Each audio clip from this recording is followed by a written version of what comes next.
je dormirai en prison. Mais la tête haute.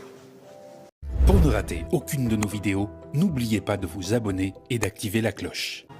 C'est bien plus qu'un coup de tonnerre politique et judiciaire. Pour la première fois, à l'issue d'un procès de 3 mois, un ancien chef de l'État a été condamné à de la prison ferme. Nicolas Sarkozy a fait appel, mais cet appel n'est pas suspensif.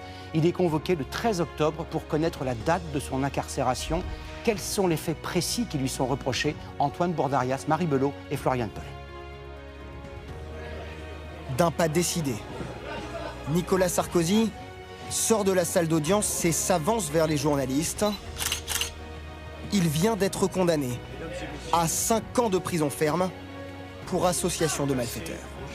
J'assumerai mes responsabilités. Je déférerai aux convocations de la justice. Et s'ils veulent absolument que je dorme en prison, je dormirai en prison. Mais la tête haute. Je suis innocent. Cette injustice est un scandale. C'est une première sous la Ve République. Un ancien président, condamné en première instance à 5 ans de prison ferme. Dans cette affaire tentaculaire qui remonte à 2005, Claude Guéant, directeur de cabinet de Nicolas Sarkozy à l'époque, et un autre ami proche, Brice Hortefeux, sont donc reconnus coupables d'avoir tenté d'organiser un système pour recevoir de l'argent de la part de Mouammar Kadhafi, le dictateur libyen, en vue de financer la campagne présidentielle de 2007. Depuis le début de l'enquête, il y a 12 ans, et jusqu'à aujourd'hui, l'ancien locataire de l'Élysée clame son innocence et martèle que le dossier de l'accusation est vide.